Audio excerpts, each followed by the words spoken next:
షరతులు లేని రిజర్వేషన్ వెంటనే ఎన్ఏబిడబ్ల్యూ జిందాబాద్. మహిళలకు ఉచిత వైద్య ఆరోగ్య భద్రత కల్పించాలి. మహిళలకు కఠినంగా చట్టాలను సమగ్రంగా అమలు చేయాలి. రాష్ట్రంలో మద్యం పూర్తిగా నిషేధించాలి. 33% రిజర్వేషన్ వెంటనే అమలు చేయాలి. వెంటనే ఎన్ఏబిడబ్ల్యూ జిందాబాద్. మహిళల సాధికారత, మహిళల యొక్క భద్రత, రక్షణ, అలాగే సామాజిక న్యాయంలో మహిళలకు రావాల్సినటువంటి వాటాని ఈరోజు కేంద్ర ప్రభుత్వం నిర్లక్ష్యం వహిస్తున్నటువంటి మహిళల యొక్క సమస్యల పట్ల దానికి వ్యతిరేకంగా ఈరోజు కార్యక్రమం నిర్వహిస్తూ ఉన్నాం. దేశవ్యాప్తంగా బదలావు జరూరీ, అంటే మార్పు రావాలి, ఆ మార్పులో మహిళల యొక్క సాధికారత లక్ష్యం దిశగా ఉండాలనేటువంటి దాంతో సాగుతున్నటువంటి ఉద్యమం. కేంద్ర ప్రభుత్వము మహిళల యొక్క రిజర్వేషన్ గత 30 సంవత్సరాల కాలంగా నిర్లక్ష్యం చేస్తూ వస్తూ ఉంది. ఇంకా 2023లో 106వ రాజ్యాంగ సవరణ ద్వారా మహిళా రిజర్వేషన్ చట్టాన్ని తీసుకొచ్చింది. అయితే ఆ రోజున తీసుకొచ్చినటువంటి ఆ బిల్లులో జనగణన అలాగే నియోజకవర్గాల పునర్విభజనతో లింక్ పెట్టి ఆరోపణ బిల్లును పాస్ చేయడం జరిగింది. ఆనాడే మహిళా సంఘాలు అందరూ కూడాను ఏకకంఠంతో అందరూ కూడా దీన్ని వ్యతిరేకించారు. ఇప్పుడైనా సరే మొన్న జరిగినటువంటి పార్లమెంట్ సమావేశాలు, ప్రత్యేక సమావేశాలు, ఏప్రిల్ 17-18 తారీఖు జరిగిన సమావేశాల్లో మరొకసారి మహిళల యొక్క రిజర్వేషన్ బిల్ తెస్తున్నాము అనేటువంటి దాంతో చాలా పెద్ద ఎత్తున నరేంద్ర మోడీ ప్రభుత్వం దగా చేసింది. అది యాక్చువల్గా మొన్న తీసుకొచ్చిన మహిళా రిజర్వేషన్ బిల్లుకి ఏమాత్రం సంబంధం లేదు. వాళ్ళు తీసుకొచ్చిన దాంట్లో డీలిమిటేషన్స్ బిల్లు, అలాగే నియోజకవర్గాల సంఖ్య పెంచుకోవడానికి, అలాగే కొన్ని యూటిలిటీస్ మీద తెచ్చిన బిల్లులు కానీ మహిళా రిజర్వేషన్ బిల్లు కాదు. తీసుకురావడానికి అవకాశం కూడా లేదు. ఆల్రెడీ 2023లో మహిళా రిజర్వేషన్ బిల్లు చట్టమైంది. దాంట్లో ఆనాడు మన రాష్ట్రపతి ద్రౌపది ముర్ము గారు సంతకం పెట్టారు. అయితే ఇందులో ఒక ప్రమాదకరమైనటువంటి కుట్ర ఏంటంటే 2023లో జరిగిన సెప్టెంబర్లో జరిగినటువంటి చట్టం కల్పించబడి రాష్ట్రపతి సంతకం చేసినటువంటి దాన్ని 2026 ఏప్రిల్ మాసంలో ముందు రోజు అర్ధరాత్రి దానికి గెజెట్ నోటిఫికేషన్ ఇచ్చారు. దీన్ని బట్టి అర్థమవుతుంది ఏంటంటే మహిళల పట్ల వీళ్ళకి ఏమాత్రం కూడా చిత్తశుద్ధి లేదు. నరేంద్ర మోడీ ప్రభుత్వం మరొకసారి మహిళల్ని దగా చేసింది అనేది చాలా స్పష్టంగా ఈరోజు మహిళలందరూ కూడా తెలుసుకున్నారు. తిరిగి మళ్ళా రేపు మరొక సమావేశాన్ని ఏర్పాటు చేసి ఈ పునర్విభజన బిల్లు తీసుకురావాలంటే ఆలోచిస్తున్నారు. పునర్విభజన బిల్లులో భాగంగా మహిళా రిజర్వేషన్ బిల్లును చేయాలనేటువంటి ఆలోచనతో ఈ ప్రభుత్వం ఆలోచనలు ఉన్నట్లుగా తెలుస్తూ ఉంది. నిన్న జరిగినటువంటి దక్షిణ భారతదేశ రాష్ట్రాల సమావేశంలో కూడా ఆ రకమైనటువంటి సంకేతాన్ని తీసుకురావడం జరిగింది. మేమైతే ఖచ్చితంగా డిమాండ్ చేస్తున్నాం. దేశవ్యాప్తంగా మేము మా మహిళా సమాఖ్య ఎన్ఎఫ్డబ్ల్యూ దాంట్లో భాగంగా ఉన్నటువంటి ఆంధ్రప్రదేశ్ మహిళా సమాఖ్య మేము డిమాండ్ చేస్తున్నాం. ఏ రకమైనటువంటి షరతులు లేకుండా ఏవైతే ఈ రోజున 543 నియోజకవర్గాలు ఉన్నాయో ఆ 543 నియోజకవర్గాల్లో 181 నియోజకవర్గం ఖచ్చితంగా మహిళలు కేటాయించి రేపు 2029 ఎన్నికల్లో మహిళా రిజర్వేషన్ బిల్లును అమలు చేసే దిశగా నిర్ణయం చేయాలి. ఆ రకమైనటువంటి చర్యల ద్వారా మాత్రమే మహిళలకి న్యాయం చేయగలుగుతారు. మీకు నిజంగా మహిళల పట్ల చిత్తశుద్ధి అనేటువంటిది మేము నమ్ముతామని చెప్పేసి హెచ్చరిస్తూ ఉన్నాం. అలాగే ఏదైతే మహిళలకి అన్యాయం జరుగుతూ ఉందో, మహిళలకు రక్షణ విషయంలో కానీ భద్రత విషయంలో కానీ అన్ని విధాల వివక్షకు గురవుతున్నారో, అసంఘటిత కార్మికులుగా పనిచేస్తున్న వాళ్ళకి కనీసమైనటువంటి వేతనాన్ని ఇవ్వకుండా ఏ రకంగా ఇబ్బందులు గురి చేస్తున్నారు. ఇవన్నీ కూడా సాధ్యం కావాలంటే రాజకీయ అధికారంలో భాగస్వామ్యం చేయడం ద్వారా మహిళల సమస్యలను పరిష్కరించుకోవడానికి ఒక అవకాశం ఏర్పడుతుంది. కాబట్టి ఖచ్చితంగా ఆ వైపుగా ప్రభుత్వాలు ఆలోచించాలని మేము డిమాండ్ చేస్తాను. అలాగే ఇక్కడ కూడా ఆంధ్రప్రదేశ్లో కూడా ఈ రోజున ఆంధ్రప్రదేశ్లో ఉన్నటువంటి లక్షలాది మంది అసంఘటిత కార్మికులుగా పనిచేస్తున్న మహిళలు అటు బిల్డింగ్ వర్కర్స్గా కానివ్వండి, ఉపాధి హామీ పథకంలో కానీ అనేక స్కీమ్ వర్కర్స్లో పనిచేస్తున్న వాళ్ళందరికీ కూడా కనీసమైనటువంటి వేతనాన్ని ఇవ్వటం ద్వారా వాళ్ళకి ఉద్యోగ భద్రత కల్పించడం ద్వారా చట్టపరిధిలో ఉన్నటువంటి అన్ని అవకాశాలు వాళ్ళకి కల్పించడం ద్వారా వాళ్ళకి న్యాయం చేయాలని చెప్పి డిమాండ్ చేస్తాను. అలాగే రెండోది, ఈ రోజున రాష్ట్రంలో మద్యం ఏరులై పడుతూ ఉంది. మద్యం మీద వచ్చేటువంటి ఆదాయాన్ని ఒక వనరుగా చూస్తూ ఉన్నటువంటి ప్రభుత్వ పాలకులు ఆ మద్యం వలన కుటుంబాలు ఏ రకంగా ఛిద్రమైపోతూ ఉన్నాయో, సామాజికంగా ఏ రకంగా నష్టం జరుగుతుందో, ఏ రకంగా విఘాతం జరుగుతుందో, విధ్వంసం జరుగుతుందో గమనించాల్సిన అవసరం ఉంది. ఈ సామాజిక విధ్వంసం ఖచ్చితంగా ఈ మద్యం వలన జరుగుతూ ఉందనే దాన్ని సర్వేత్రా వస్తున్నటువంటి ఆకాంక్షలన్నీ కూడా గమనించి మద్యాన్ని ఖచ్చితంగా మీరు చెప్పిన మీరే ఇచ్చారు నినాదము, మేము మద్యాన్ని దశల వారీగా నియంత్రిస్తామని చెప్పని మీరు ఆ వైపుగా దశల వారీగా నియంత్రించమో లేకపోతే మద్యాన్ని నియంత్రించ ఇవన్నీ చేయటం ద్వారా మహిళలకు రక్షణ ఇవ్వాలి. కావాలి, సామాజిక న్యాయం, సామాజిక భద్రత కల్పించాలనేటువంటిది డిమాండ్ను కూడా మేము ఈ రోజున ఈ రాష్ట్ర ప్రభుత్వం ముందు కూడా పెడతా ఉన్నాము. అలాగే కేంద్రం నుంచి వచ్చినటువంటి ఉపాధి హామీ పథకం బదులు వచ్చినటువంటి జీరాంజీ పథకాన్ని కూడా దాన్ని రద్దు చేసి పాత గ్రామీణ మహాత్మా గాంధీ గ్రామీణ ఉపాధి పథకాన్ని అమలు చేయడం ద్వారా ఈ రాష్ట్రానికి బడ్జెట్ తగ్గించుకొని ఈ రాష్ట్ర వాటాని పెట్టే అవకాశం లేకుండా రాష్ట్రం నుంచి ఆర్థికంగా దాని యొక్క భారాన్ని తగ్గించుకొని పాత పద్ధతిలో గ్రామీణ ఉపాధి హామీ పథకాన్ని తీసుకురావాలి. ఎందుకంటే 80% మంది మహిళలే ఈ గ్రామీణ ఉపాధి హామీ పథకంలో పనిచేస్తున్నారు. కాబట్టి మహిళలకి నిజంగా మీరు న్యాయం చేయదలుచుకుంటే ఆ వైపుగా మహిళలకి న్యాయం చేయాలని అన్ని వైపుల నుంచి కూడా మహిళల రక్షణని మీరు గమనించాలని చెప్పేసి మేము కోరుతా ఉన్నాము. మీరు ఈరోజున చంద్రబాబు నాయుడు ఇంకొక మాట కూడా చెప్తా ఉన్నారు, జనాభా పెరగాలంటే దక్షిణ భారతదేశంలో జనాభా పెరగాలి, పిల్లల్ని ఎక్కువ కనండి అంటున్నారు. అది చాలా నేరపూరితమైనటువంటి మాట. మహిళల్ని కనాల వద్దన్నది మహిళలకు సంబంధించిన అంశము. మహిళల యొక్క గర్భాన్ని కూడా మీరు వ్యాపార దృష్టితో ఆ రాజకీయ దృష్టితో చూడటం అనేది ఇది చాలా అసమంజసమైనది, చాలా అన్యాయమైనటువంటిది. మహిళల యొక్క వాళ్ళ యొక్క ఆత్మవిశ్వాసం మీద మీరు ఖచ్చితంగా దెబ్బ కొడతా ఉన్నారు. పల్లెల కనాల వద్దనేది ఆ భార్యాభర్తకు సంబంధించింది, ఆ కుటుంబానికి సంబంధించి దాని మీద ఏ రకమైన ఒత్తిడి తీసుకురాకూడదు.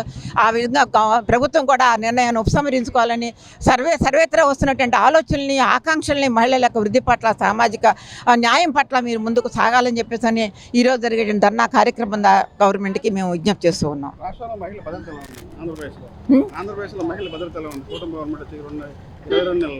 మహిళల భద్రత ఏనాడు మహిళల భద్రత లేదు. మహాత్మా గాంధీ అర్ధరాత్రి కాడ మహిళలు నిర్భయంగా నడియాడిన రోజునే నిజమైన స్వతంత్రం అన్నారు.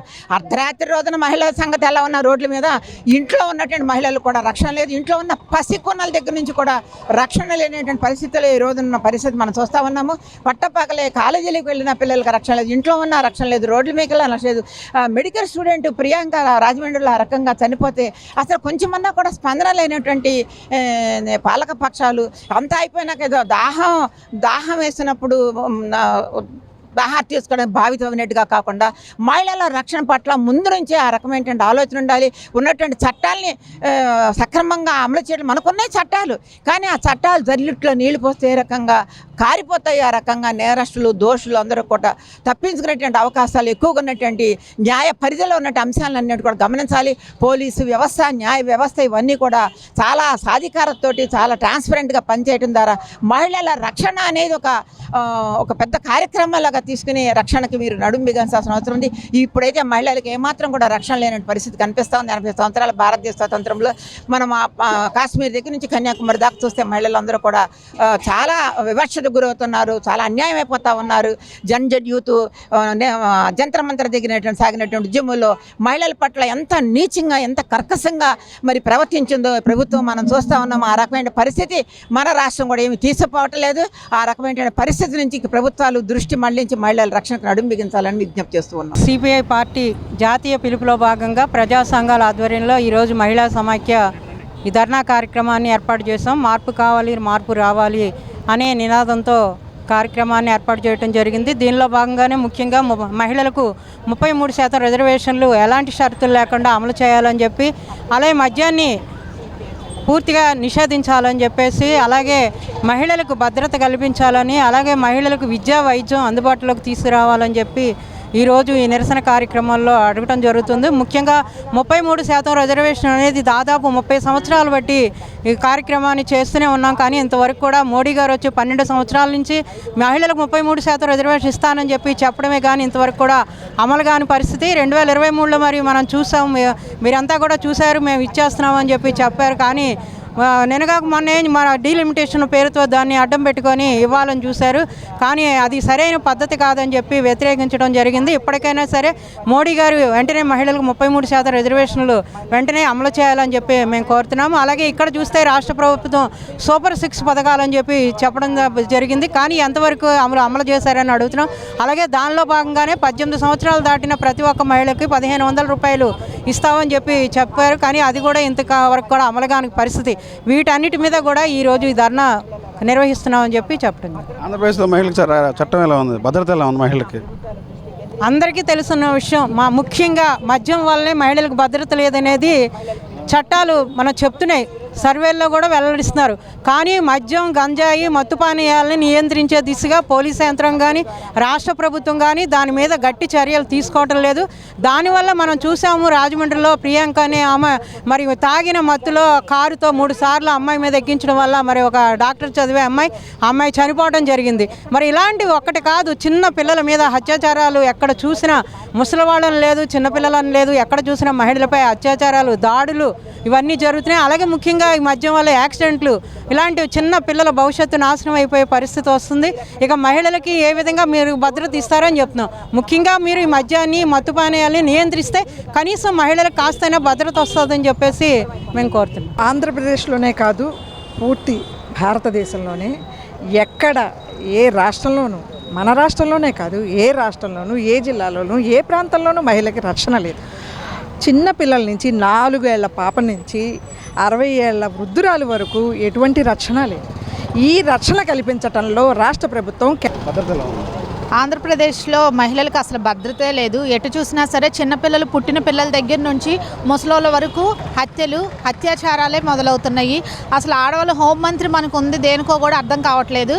అసలు హోంమంత్రి ఏం చేస్తుంది ఏంటి అన్నది, ఏది మాట్లాడినా సరే ఎటకారంగాను విమర్శాత్మకంగా మాట్లాడుతుందే కానీ ఆంధ్రప్రదేశ్లో మహిళల పరిస్థితి ఏంటి, వాళ్ళకి ఏ విధమైన చట్టపరమైన న్యాయం చేయాలి, ఏ విధమైన హక్కులు కల్పించాలి, వాటిని మనం ఎలా పరిరక్షించాలి అన్నది మాత్రం ఈ గవర్నమెంట్ అసలు పట్టించుకోవడం లేదు. అంటే గతంలో చెప్పడానికైతే అధికారంలోకి రాకముందు మహిళల పట్ల అనేక విధాలుగా 33,000 మందిని తీసుకెళ్ళిపోయారు, వేరే రాష్ట్రాలకి, వేరే దేశాలకి తరలిస్తున్నారని చెప్పిన గవర్నమెంట్ మరి వాళ్ళు అధికారంలోకి వచ్చిన తర్వాత ఈ 33,000 మందిని ఏం చేశారు, తీసుకొచ్చారా లేకపోతే ఏదన్నా దాని పట్ల మీరు ఏమైనా విచారణ జరిపారా అన్నది ఏం చేయలేదు. ఆంధ్రప్రదేశ్లో మహిళా భద్రత రోజు రోజుకి క్షీణిస్తూ ఉంది. ఎక్కడైతే పనిచేస్తున్నారో మహిళలకు అక్కడ భద్రతా రక్షణ కల్పించాల్సింది పోయి అదే ప్రాంతంలో వాళ్ళపైన అత్యాచారాలు జరుగుతూ ఉన్నాయి, లైంగిక వేధింపులు జరుగుతూ ఉన్నాయి. ఈనాడు 33% అంటున్నారు. అది ఎప్పటి నుంచో ఏ దశాబ్దాల కాలం నాటి నుండి కూడా మనం 33%ని మనం కావాలని కోరుకుంటా ఉన్నాము. సమానత్వం కావాలని కోరుకుంటున్నాం. సమానత్వం లేదు, 33% లేకపోగా లైంగిక వేధింపులు ఎక్కువైనాయి.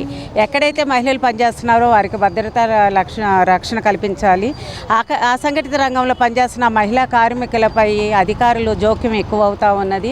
ఫర్ ఎగ్జాంపుల్ మధ్యాహ్న భోజన పథకం కానీ లేదంటే ఆశా వర్కర్స్ వర్కుల మీద కానీ ప్రభుత్వం గట్టిగా పని ఒత్తిడి కలిగిస్తూ ఉంది. కాబట్టి ఆ రెండింటిని వాళ్ళకి సరైన భద్రత కల్పిస్తాను. వాళ్ళకి ఏవైతే ఉన్నాయో, ఏ అయితే రాయితీలు కల్పిస్తున్నారో ముఖ్యంగా వాళ్ళని కార్మికులుగా, ప్రభుత్వ కార్మికులుగా గుర్తించాలని కోరుతూ ఉన్నాము. అంతేగాక వాళ్ళకి ఈఎఫ్, ఈఎస్ఐ వంటి సౌకర్యాలు కల్పించాలని, ప్రతి సంవత్సరం వారికి ఆరోగ్య భద్రత కల్పించాలని కోరుకుంటా ఉన్నాము. ఈరోజు సామాన్య ప్రజలు మహిళలపై ఒత్తిడి తీసుకొస్తూ ఉన్నారు.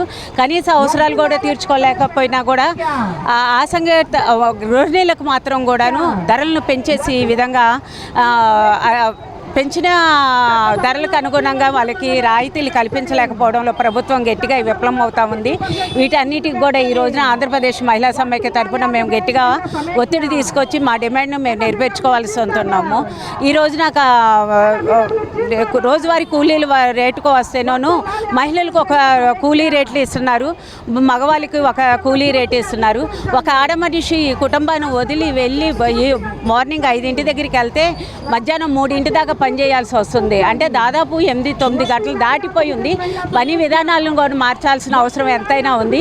ఇప్పటికైనా కనీస అవసరాలను తీర్చే విధంగా ప్రభుత్వం తన నిర్ణయం తీసుకుంటే నెక్స్ట్ వచ్చే జనరేషన్లో అయినాను గట్టిగా ఇచ్చేయడానికి అవకాశం ఉంటుంది. అంతేగాక ఈ మధ్య గౌరవనీయులైన ముఖ్యమంత్రి గారు జనాభా తగ్గిపోతుంది, మహిళలను గర్భధారణ చేయించాలి అని చెప్తా ఉన్నారు, పిల్లల్ని కనమంటున్నారు. పిల్లలైతే కనే వస్తువు మాత్రం ఆ మహిళలు కారు. ఒకటి వాళ్ళ జీవన విధానాన్ని బట్టి, వాళ్ళ జీవన శైలిని బట్టి, వాళ్ళ కుటుంబ నేపథ్యాన్ని బట్టి పిల్లలకి అనే అర్హత మహిళలకు ఉంటుంది. అది వాళ్ళ సొంత విషయంలో గవర్నమెంట్ ఎలా ఇచ్చేసుకుంటుందని మేము ఈ రోజున NFIWగా అడుగుతున్నాం. ఇవన్నీ దృష్టిలో పెట్టుకొని సంబంధిత అధికారులు వాళ్ళ తప్పిదాలని మార్పు రావాలి అంటూ మేము ఈ రోజున రోడ్డుకి ఎక్కాము. మా విధానాలను గమనించి మీరు కూడా మాతో పాటు అనుగుణంగా నడిస్తే బాగుంటుంది. సమాజానికి ఒక మంచి జనరేషన్ ఇవ్వగలుగుతాం ముందు ముందు అనేసి చేస్తా ఉన్నాం.